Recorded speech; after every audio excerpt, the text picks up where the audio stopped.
जिनकी उम्र 18 से 55 के बीच में है वह व्यक्ति इसका अभ्यास जरूर करें। सिर्फ ये अभ्यास पुरुषों के लिए ही नहीं, महिलाओं के लिए भी उतना ही उपयोगी है।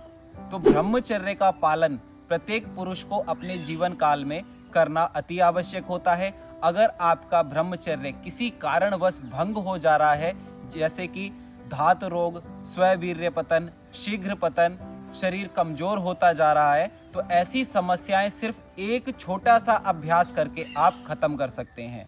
तो आएंगे अभ्यास के लिए। अगर आप चैनल पर नए हैं तो चैनल को सब्सक्राइब जरूर करें। तो सबसे पहले मैं आपको ब्रह्मचर्य के कुछ नियम है जिनको आपको पालन करना अति आवश्यक है। तो पहला नियम ये है कि आप जिस किसी भी धर्म संप्रदाय से बिलोंग करते हैं, जिस किसी भी धर्म संप्रदाय को आप मानते हैं, अपने इष्ट का एक प्रतीक चिन्ह, जिस प्रकार मैंने अपने हाथ में धारण किया है, इस प्रकार आप अपने इष्ट का एक प्रतीक चिन्ह धारण करें और संकल्प लें कि आप ऐसी संगत में ऐसे व्यक्तियों के बीच नहीं बैठेंगे जो इस प्रकार के दृश्य आपको दिखाते हैं जिनसे कि ब्रह्मचर्य आपका भंग हो, और ऐसे व्यक्तियों के साथ नहीं बैठेंगे जो इस प्रकार की वार्तालाप करते हैं। और दूसरा, आपको रोज सुबह उठकर अपने इष्ट की पूजा आराधना करनी है और रात को सोते टाइम उनका नाम लेकर आपको दिन का अंत करना है। तो ये तो हो गए 2 नियम।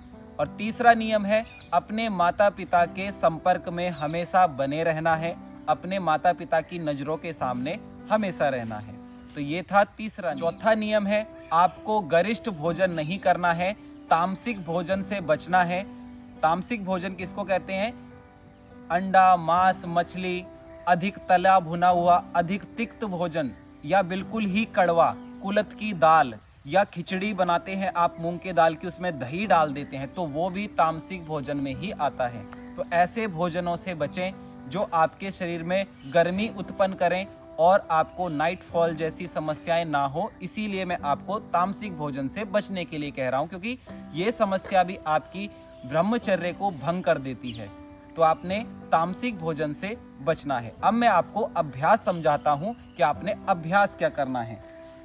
तो इस प्रकार आपको दोनों पैरों को बेंड करके बैठना है, एड़ी को बाहर की ओर खोलकर, और दोनों पैर के अंगूठे मिलाएं और इस प्रकार बीच में बैठकर दोनों हाथ घुटने पर रखें, कमर गर्दन सीधी रखते हुए लंबा गहरा श्वास भरें। ये पूरा श्वास भीतर भरें और मूल बंध लगा लें। एनस रीजन को, जहां से आप मल का त्याग करते हैं, उस एरिया को टाइट करके ऊपर की ओर खींच के रोक के रखें श्वास को भीतर। जब तक आप श्वास को भीतर रोक के रख सकते हैं तब तक रोक के रखें, और जब ना रोकी जाए तो पहले श्वास को बाहर छोड़ें और फिर एनस रीजन को भी ढीला छोड़ दें। अगर आपके अंदर क्षमताएं अच्छी हैं तो एनस रीजन को टाइट रखें, फिर श्वास को छोड़ें, फिर से श्वास को भर के होल्ड रखें, इस प्रकार। और अब मैं आपको इसमें कॉन्सेंट्रेट बताता हूं कि आपने मेडिटेशन क्या करना है। आपने अपना पूरा ध्यान अपने मूल भाग पर लगाना है, अपने मूलाधार चक्र पर लगाना है। जब आप मूलाधार चक्र पर ध्यान लगाते हैं तो आपके पेल्विस जॉइंट से रिलेटेड सभी समस्याएं खत्म होना शुरू हो जाती हैं। इतना ही अभ्यास आपको करना है। पुरुषों के लिए यह अभ्यास अति उत्तम है और आपको इसका पालन करना ही चाहिए। अब कई व्यक्तियों के घुटने में दर्द होता है, एंकल में पेन होता है। ऐसे व्यक्ति पिलो या किसी ब्रिक्स का सपोर्ट लेकर अभ्यास कर सकते हैं, और धीरे धीरे जब आप इसका अभ्यास करेंगे तो आपको इसके रिजल्ट भी बहुत ही जल्दी मिल जाएंगे। तो आज का हमारा अभ्यास बस इतना ही था। अगर आप इस अभ्यास को पहले से जानते थे तो कमेंट सेक्शन में हाँ या यस जरूर लिखें, जिससे कि मुझे पता लग जाए कि आप इस अभ्यास को पहले से कर रहे हैं। तो आज का हमारा अभ्यास बस इतना ही था। तब तक के लिए आज्ञा दीजिए। धन्यवाद।